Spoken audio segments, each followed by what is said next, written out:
Yan, sabi ni Maverick, budol pa rin yung budget. That is true. Halimbawa, but then we knew that from the start, di ba? Kahit nung sinabi niya na, we will see what we can do. Umpisang-umpisa pa lang, sinabi niya talaga, hindi siya mag-veto. O, pag nag-veto, sa akin kasi, tama si Attorney Harry ha, ang sabi niya, it would have been better to reenact 2024 tapos mag-supplemental budget na lang para matigil yung mga nakawan. Sabi ko, oo, pero we're not sure na. Okay, ako kasi, ang nakikita ko dun sa 2024, how are they going to interpret yung parang special project nila that was the ayuda that was almost 800 billion. Sabi ni Attorney Harry, and I'm inclined to agree rin naman with you, na kung 2024 budget ay nire-enact, nagka-supplemental budget na lang para sa sa education. Ako, ang tingin ko, hindi, tama yung procedure na yon, tama siya doon. Pero ang tingin ko niyan is, wala nang isu-supplemental budget. Kasi dito sa 2025 budget pa lang, ay simot na talaga. Lahat yan, simot na.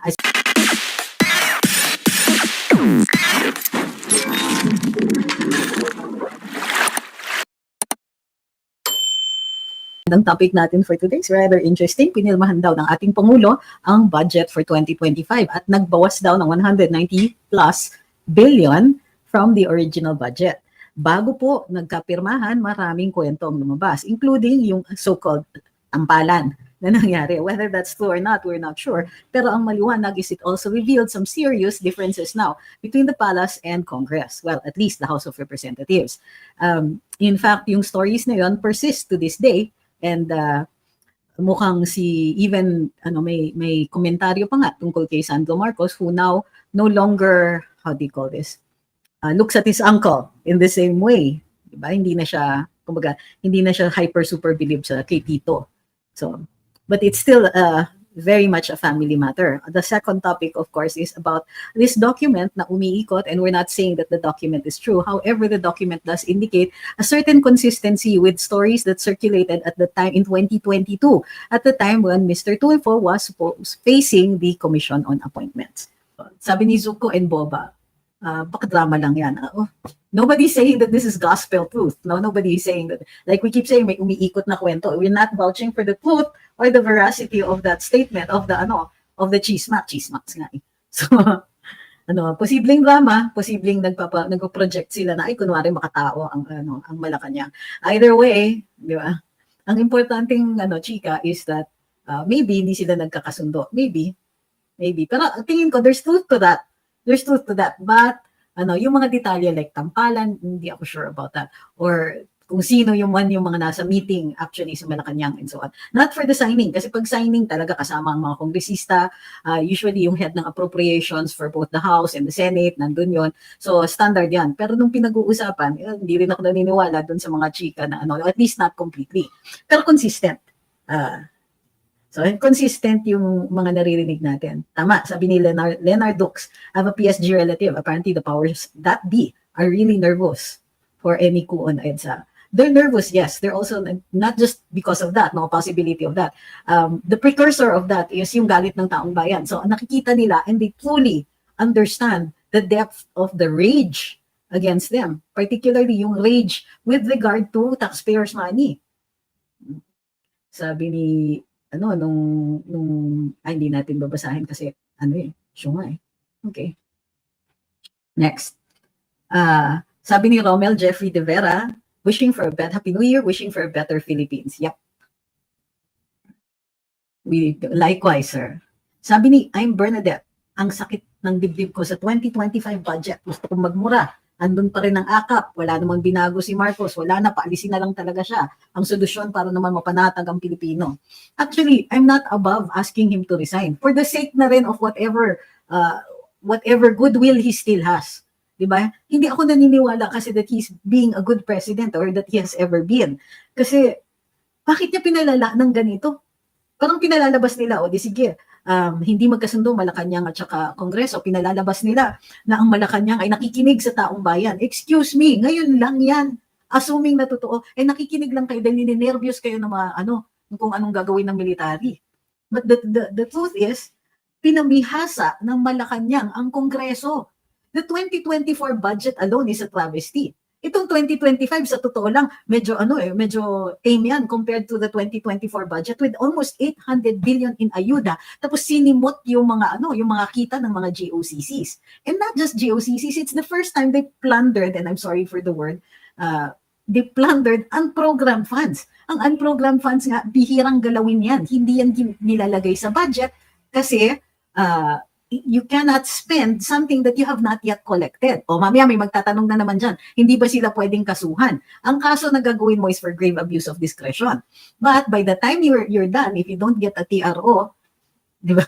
Have you noticed kung gano'ng kabilis ang Supreme Court lately? Parang hindi. Yung TRO na hiningi, let's say ni Attorney Harry Roque, hindi nabigay. Although, tumutuloy pa rin yung kaso na final niya. I'm not saying that we shouldn't trust the Supreme Court. I certainly trust it. But I understand also the limitations of filing a case. We need to file a case in order to define what can Congress do and not do. But there seems to be a dearth of public interest lawyers nowadays. Diba? Huwag niyo sabihin ako, ha?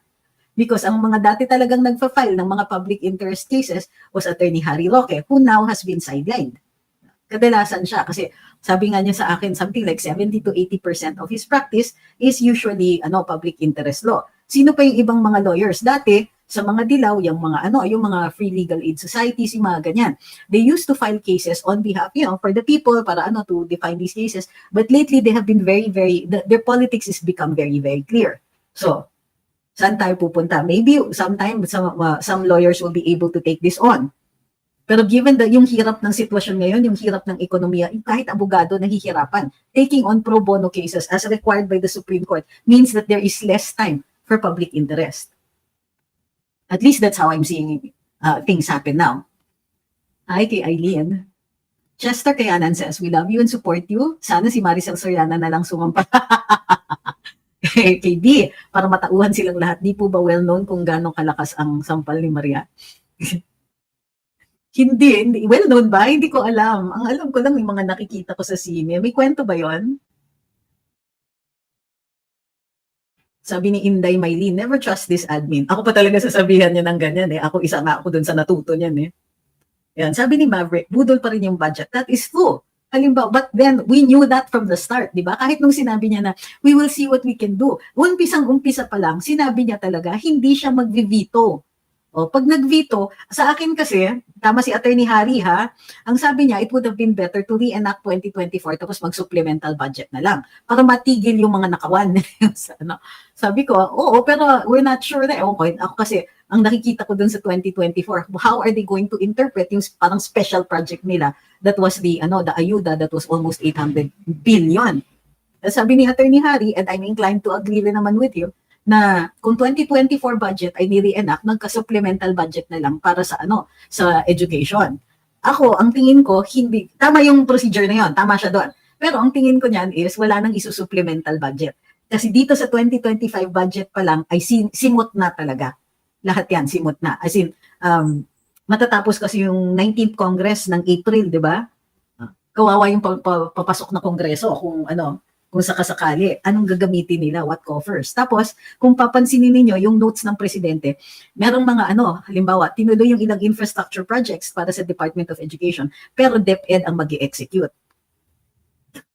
Tingin ko pinagbibigyan ng Congress for that eh. O sige, yung ibang public works, sige, hindi natin babawasan. Kasi may binawas yata doon sa Department of Public Works and Highways, pero meron rin silang dinagdag kasi may nakalagay talaga doon na yung sa DOH at saka DepEd na infrastructure projects will be executed by the DPWH. Meaning yung pondo sa kanila pupunta or sila yung magkukontrata. Kanila yung bidding and kanila yung yung execution nga. Kumbaga, identified that the budget is for the DepEd but will be handled by the Department of Public Works. Ano ibig sabihin nun? Kung sakasakaling mayroong, how do you call this? Anomalya, posibleng anomalya dyan, sa kanila mapupunta yon. Bukod pa dyan, napansin nyo pa, for strict adherence to the rules, yung iba, katulad ng, yung ibang to be handled by the Department of Social Welfare, so DSWD, ang mag-handle ng AKAP and other, how do you call this? And other ayuda. ayuda funds, yung 250 billion, hindi naman tinanggal ng Pangulo, pero ang nakalagay doon ay for strict compliance with the guidelines. Sinong gumagawa ng guidelines para dyan? Hello, DSWD din. And what are guidelines? Guidelines are rules. Who makes the rules? The DSWD. Can they change it? Yes. So pwede nilang baguhin yan, tapos strict compliance pa rin. So parang naglulukuhan tayo dito. Bakit dati ba hindi for strict compliance? So sabihin na natin na hindi strict compliance para mas maraming mabibigyan or mas lawak yung interpretation kung sino ang magiging beneficiaries nitong mga ayuda ninyo. So yung totoo niyan is, 2 beses na tayo binubudol or with regard to the budget alone. Parang pinalalabas ng presidente, he's trying to make this more efficient. Narinig niya yung panawagan ng taong bayan, so nagbawas siya, ang panis binawasan mo, magkano ba yung dinagdag? Itong DPWH, di ba? Originally, they had only asked, and under the National Expenditure Program, dapat 900 billion lang yung sa DPWH. Ngayon, medyo nilabo lang niya ng konti kasi credited to other departments, pero Public Works will be the one to execute. So what does that mean? Ganun din, parang, we're so tired of this. You make a big deal out of, pinakikinggan natin ng taong bayan. Pero yung totoo niyan, pinamimihasan din yung pinsan niya. Hindi daw happy, furious daw yung ibang mga kwento na naririnig. Yung Kongreso, si House Speaker tungkol dun sa mga tinanggal. On the other hand, hindi pa rin happy kasi wala naman na idagdag eh. Sa totoo lang. So, PhilHealth, wala pa rin. Hindi naman dinagdagan ng subsidy nito. Ibabalik ba nila yung mga kinuha natin sa GOCCs? Of course not. Do you hear the president saying anything like that? Also, of course not. So, basically, lip service. Tinanggalan ng 100, almost 200 billion yung budget, excuse me. Ang taba-taba ng budget ninyo. Ang daming ginalaw ba nila ang AKAP? Of course not. Sabi ni Amanda, meron na namang another anomaly ang BBM at according to 3,000. According to whom? Hindi ko pa po nakikita yan. May 3,000 ghost employees. Grabe manggatas tong mga to. If that is true, But yeah, it's fairly easy to do that. May sagot sila.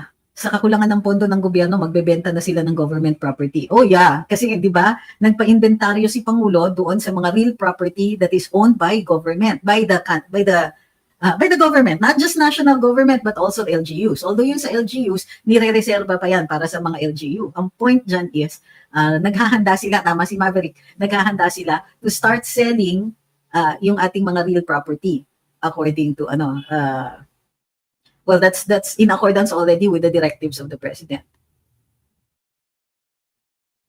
Saan yung 3,000 ghost employees? Sabi ni J. Mark TV, bakit naging ganyan ka na, attorney? Why waste time? What do you mean, why waste time? Pero explain yourself. What does wasting time mean for you? And who is wasting time? And what are you talking about? Archangel says na wala pang Maharlika funds at ang kinuha nila sa pera sa PhilHealth. Oo. Nawala ang, well, I don't know about nawala, no? But they certainly have been very, very quiet about it. Grabe ang galit ko sa mga kawatan sa Congress. Nakaka-apekto talaga sa BP ko. Gusto ko magmura pero I am a God-fearing human eh. Hi kay Ma'am Marlita. Ayun.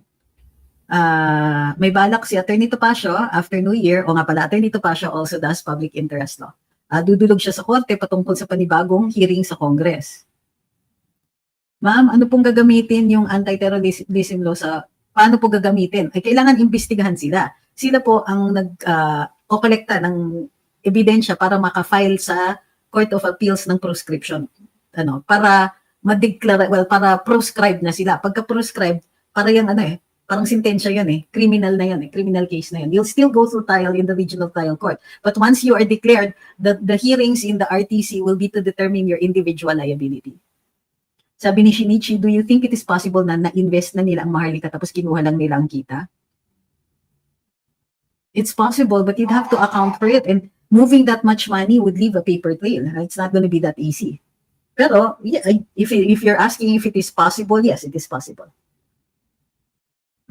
Probable, I'm not sure. Given nga that you have to, there will be a paper trail no matter what. Roselle's dad says, Chester, kaya natawa ko sa Marisol Soriano, suggestion mo. Sabi ni Ma'am Mardita, sabi ko nga ba, kunwari titignan yung budget pero hindi rin niya tatanggalin ng AKAP na yan. Plus, limited nga ang capability ng presidente is only to veto. In other words, magtatanggal siya pero he cannot reinstate. So, did he get a commitment from Congress na mag-reinstate nung sa DepEd? Hindi, wala.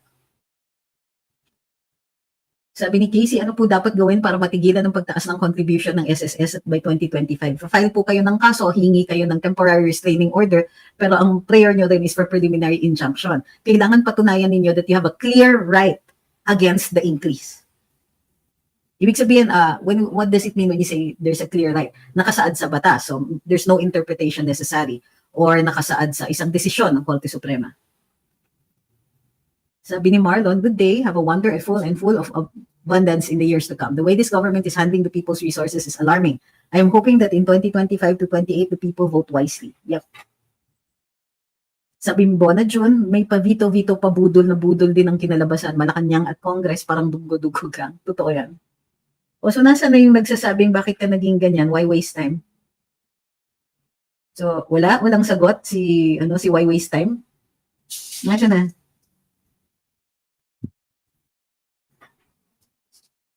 Wala pa rin. Sabi ni J Mark TV kasi bakit naging ganyan ka na? Why waste time?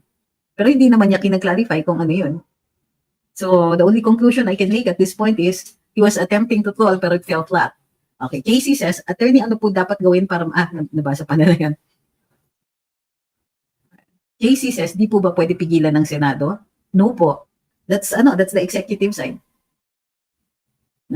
Pwedeng questionin kung tama yung pagkagawa ng rule, kung tama yung was it by resolution and so on. You can question the procedure pero hindi po talaga pwede mag-imbestiga ang Senado. Yes. Informally they can say bakit niyo gagawin yan? They can threaten with no budget and so on. Pero tapos na po yung budget season.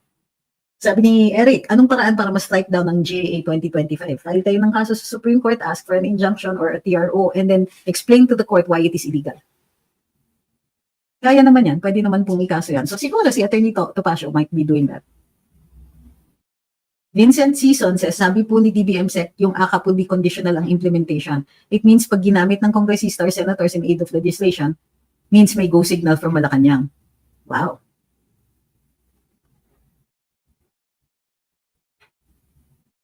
Prediction niyo for 2025? Hindi po kasi ako si Attorney Nick po ang may predictions for 2025. Hindi po ako diviner eh. Divine lang. So, predictions for 2025. Baka ang tinatanong ninyo, may galaw ba? May mangyayari ba? May people power pa? Yung mga ganyan. Guys, if I knew the answer, bakit ko sasabihin? These things happen, in secret. These things are planned without, in the days that these things were successful, there was no social media. So, ito yung question ko. Kung sakasakali gusto niyo magka-people power, why do you want it lantaran na ganon? Bakit nangaaway kayo ng mga tao who you think are going to be involved in it? Has it ever occurred to you that there are some people, tahimik lang, pero may ginagawa? Kaloka kayo, ha? Ba't yung tatanungin yan? If I knew, then why should I? Bakit ko i-reduce yung chances of success by blabbing about it if I knew anything?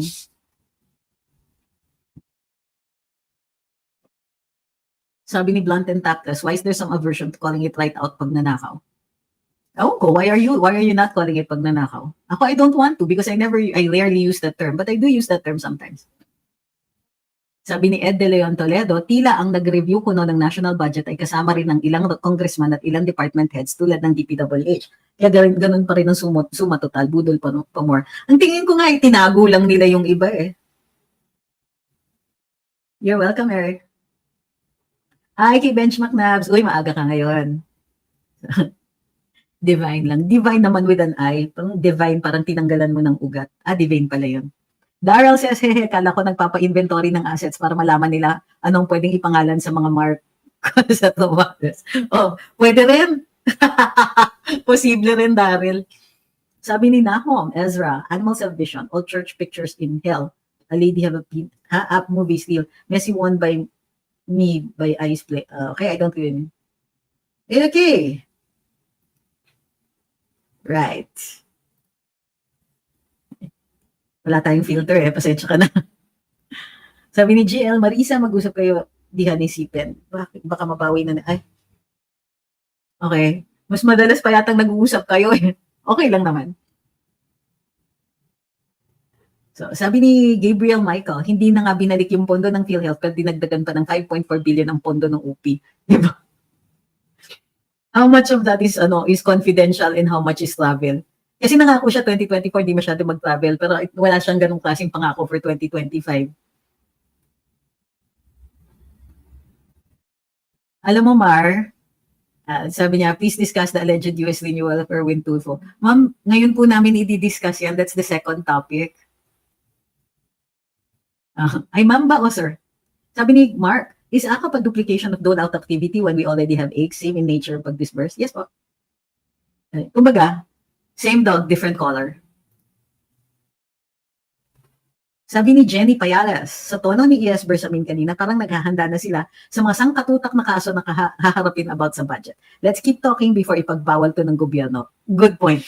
Kasi given yung resolution ng Kongreso, I'm fairly sure na na naghahanap na sila ngayon ng mga kakasuhan. Or first tatawagin sa Kongreso, no? So if we're noisy enough and enough, we will be able to test our activism. Sabi ni Ngep, si attorney pang tulog ko, ha, sorry po, nakikinig ako sa iyo hanggang makatulog ako.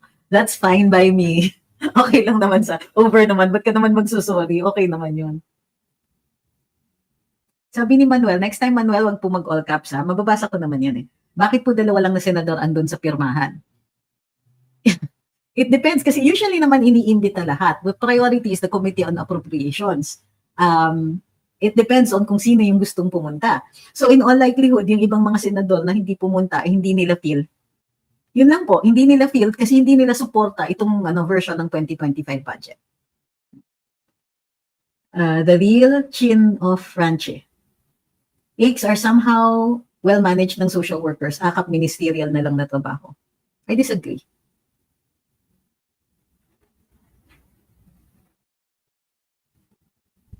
Sabi ni Masta E, dapat apurahin nyo ang BBM resign na yan, napakataas na ng bilihin. Bakit nyo? Hindi ka kasali? Kung nararamdaman mo naman pala yung hirap, bakit kami lang? Bakit ibang tao ang pinagagalaw mo? Marlene Alba says, hi attorney, ipupush na raw ni Barbers ang pagpapatawag ng mga vloggers in aid of legislation daw. Sure. Sabi ni Ma'am Emma, good morning, nakakalungkot kung ibibenta na lang ng ibibenta mga government properties. Paano kapag naubos ng mga ito, kawawa talaga ang ating bansa? Matagal na pong kawawa. Hardwick Car Beer says, Madam, manawagan na lang ako ng isang big bang na tayo sa pagrarally. Sama-sama na tayo with INC this coming January 13. Sana wala nang kulay sa relihiyon. Yung mga nabudol ni BBM at Tambi, magsama-sama na tayo to persuade them to resign. Well, I'll be there. So, kita-kits tayo. Micaela says, magsaing ka muna, baka gutumin ka na. May tag 29 na nabigas, huwag kang mag-intay ng tag 7. Alam mo, Micaela, you don't understand how this works, ano? Alam mo ba, na yung sinatawag na tag 29 na bigas ay doon yon sa gobyerno, kinukuha. Tapos, binibili yan ng gobyerno. Guess mo kung sino yung supplier. Hindi yan necessarily fair na bidding, ha? And by the way, alam mo ba na si Martin Romualdez nag-i-import na rin ng bigas ngayon? Pero at the same time, sinasabi niya, bakit ang mahal pa rin ng agricultural products? Huwag mong bibring up yung mga ganyan kasi matatamaan yung mga idolo mo. Okay? So yung nakakatawa yung gutom, sige, okay lang. Pagtawanan mo, pagka the moment na malabas yung mukha mo, be proud ha. At punta tayo dyan sa mga depressed areas at pagtawanan mo yung gutom ng mga taong pinagkakaisahan ninyo. Okay? I'm not afraid of you. I'm not afraid of your trolling. And I'm not, it's panis ang hina eh. So, talagang i-bring up mo pa yung bigas, i-bring up mo pa yung pagsasaing. Alam mo ba, na yung 29 pesos, hindi yan viable. At saka lang yan, sa kadiwa lang po yan. Walang ganyan sa palengke. So, manong mag-practice muna kayo, sabihin mo dun sa handler nyo, ha? Ma'am Grace says, good evening. I hope and pray that those people in the crocodile farm will not be re-elected this 2025. Ma'am, hope is not a strategy. Gawin natin. Let's not vote for them. Clearly, this BBM administration doesn't have a heart for the people in the country. I hope those people who are also sick and tired of this administration will stand up and fight already. Maybe, ma'am, it might work better if we have very specific actions. So, for example, manawagan tayo na lahat naman dapat mag-post, lahat ng para nakikita, nararamdaman nila yung galit natin. Not only that, para makita din ng ibang sektor. So, ako ang panawagan ko, keep posting, keep talking, mag-live kayo kung kaya, kung hindi, post in your social media accounts, create a new one if you have to, Just pagka na may nakatabi kasi sa sa MRT o sa LRT na madaldal, ay kwento niyo din itong mga alam natin tungkol sa ginagawa ng gobyerno. Sabi ni Fernando, natakot naman ako sa FB post na yun. Which one? Yes po. Sabi ni Kevin, pwede bang questionin yung budget ni Junior sa Supreme Court attorney? Yes po. Pero I think not the whole budget, but very specific na paglalaan. Halimbawa, ayun, binawasan niyo sa DPWH at parang nilalagay nila na, ayan, priority ang Department of Education. So, yun po yung titignan ninyo. Ano sabi nila? The devil is in the details.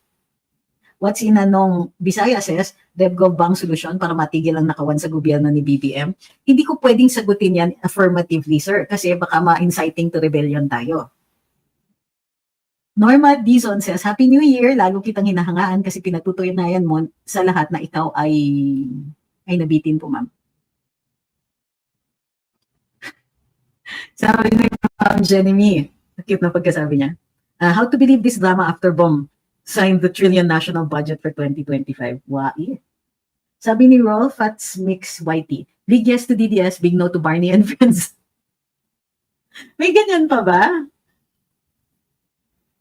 Sabi ni Mark, AICS is being distributed in regional field offices of the DSWD while AICS from Congress were politicized. Parang wala namang issue. May issue ba po yung AICS?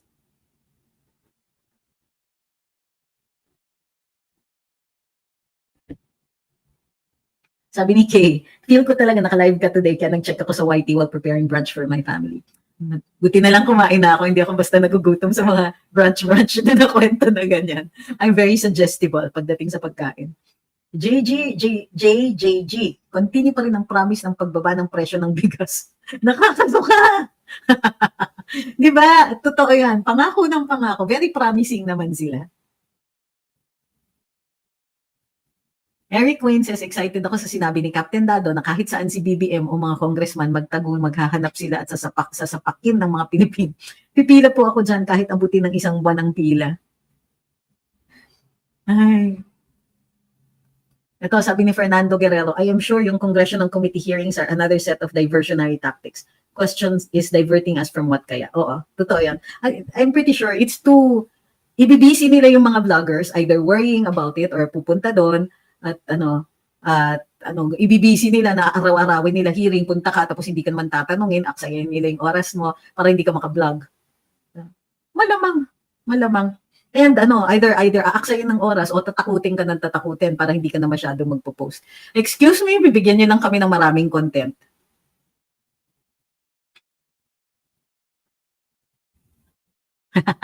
Pangarap daw. Excuse me, Mr. Nathan. Sabi ni Nathan, pangarap lang daw po yung sa bigas. Mali po yan. Hindi po yan totoo. Kasi dalawa kaming saksi niyan. Saksi si Inday Sara, si Vice President, dun sa pangako ng bigas. At ako din. So, sorry po. Hindi mo talaga pwedeng sabihin yung pangarap-pangarap na yan. That's not true. That's not true. It was a campaign promise. Sabi ni Lourdes, may napanood ako ng vlogger na kung mabankrupt daw po ang PhilHealth, gagawin daw private. Hindi po.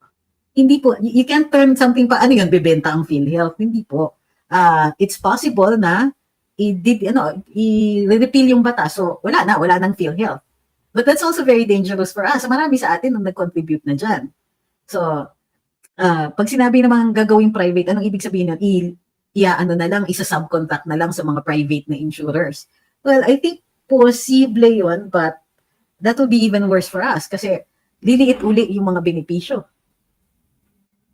Sabi ni Tolitz, gusto namin maki-join Peaceful Rally kaso dito kami sa Libya, share at repost na lang. Actually, magsama-sama kayo sa isang bahay kung may time lang kayo. Ay, naiintindihan ko, nagtatrabaho po kayo eh. Pero yung kung mag-join kayo online. Yung iba, ina-encourage namin, if you're abroad or hindi kayo makapunta dun sa rally, magsama-sama kayo sa isang bahay, tapos manood lahat, tapos i-post nyo online na marami rin kayo. Kahit, alam nyo, sa totoo lang, kahit barkada levels lang, 7, 15, whatever. Maganda pa rin yun.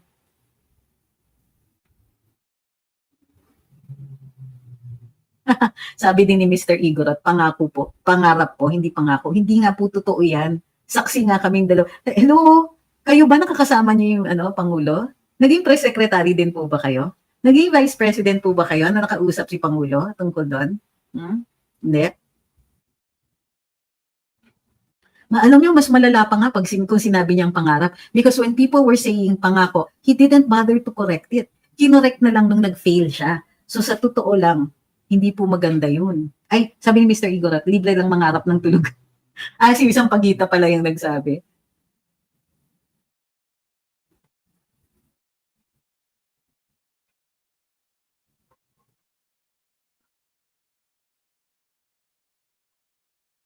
May mga hindi ako nakikita ng mga comments. Sabi ni Reese, we want to join. Join lang. Well, from what I understand, kasi marami nang nag-message sa akin ng mga INC at sabi open daw to the public. Sama-sama lang, join lang. Sabi ni Tess Limo, so sad we're being led by the minions of Satan. Puro mga demonyo at the highest level ang nasa Malacanang at 2 houses. Puro kabwisitan. Yun, sabi ni Ma'am Marisa, nagagalit si Barbers, fake news, pero kung tawagin niya Pogo at narco vloggers, tawag niya kontra at bumabati ko sa kanila. Ay, mga DDS vloggers, pinatatamaan niya. Kasi ako natatamaan. Good luck with that. Sabi ni Patotot, binabalita ba ang mga bagong gamit na panggera dyan sa Pinas dahil baka ang pera ay doon napupunta? Alam naman natin na ang bawat tangke ng panggera ay millions of dollars ang halaga. May tangke tayo na binili. Sa bayan po ba ang ibang other cities? Ang pagkakaintindi ko, nationwide daw po kasi. Sabi ni Panis na kanin, what is your view on VP Sara's impeachment case? Wala po kayo dito kahapon, pinag-usapan po namin nun. So, para sa akin, enjoy na yan. Tignan ninyo, one of the councils will be PRD himself. Think of the chaos. Nagre-react na nga ang si Congresswoman Franz Castro at sinasabing parang paglalaruan lang niya, hindi niya siseryosohin, etc. etc. So, sabi ni Sigrid de los Santos Dickerson, sa lahat ng mga nagawa kong mali sa buong buhay ko, yung pagsuporta at pangangampanya ko for PBBM ang pinaka-pinagsisisihan ko, it will be a lifetime regret. Ma'am, para hindi magka-regret, itama natin yung mali natin. Sabi ni Sweet Girl, walang impeachment mangyayari kasi we will oust BBM. Ma'am, para safe po kayo, walang impeachment na mangyayari because PBBM may resign. Simply 2A, BBM, a weak leader talaga, takot talaga siya sa Congress, baka mag-withdraw ng support sa kanya. Then lead to impeachment, kaya akap di niya kayang i-veto. After ng term niya, sangkatutak na kaso ang haharapin niya. Well, dapat pati yung Kongreso, yung mga congressman, hey, dapat marap din sila ng kaso. Guys, hi. Hi. Anak, nag-aaway yung cats, naglalaro pala. Ayun, sabi ni Kini Lo, may magandang balita hatid si Recto, naghahanda ng gobyerno para magbebenta ng government assets next year. Actually, matagal na po nga yung usapan na yan, pero tama po kayo, malamang itutuloy na ng 2025, supposedly para mapondohan at matulungan yung housing. Of course not. Mayroon kasing ilang mga barkada ni number one, may mga barkada siya who are interested in some of those government assets. Particularly sa lupa. May mga barkada dyan who are into real estate at masama na yung tingin nila doon sa ilang mga government assets and property. So, yeah, totoo yan. Sabi ni CG, magkano ba sahod nila Recto? Ba't nila nasisikmura tong admin na to? Ineffective siya. Di na hit target for 2024. Hindi lang yun. They're trying to make up for it through some other means. Sabi ni Sweet Girl, naku, another manyanakaw naman yan. Manyana? Magnanakaw. Tama ba? Nagkamali ba? Are you just, doing this another way? Sabi ni Chris June, good morning from New Mexico. Diyan po ako nag-aral ng 4th year high school. Palagi ko talaga inaabangan mga posts niya. Nagpo-post na din ako almost every day for info dissemination. Bahala na masabihan ako ng family and friends ko ng most noisy. Saan po kayo sa New Mexico? I graduated from Robertson High School dyan sa Las Vegas, New Mexico.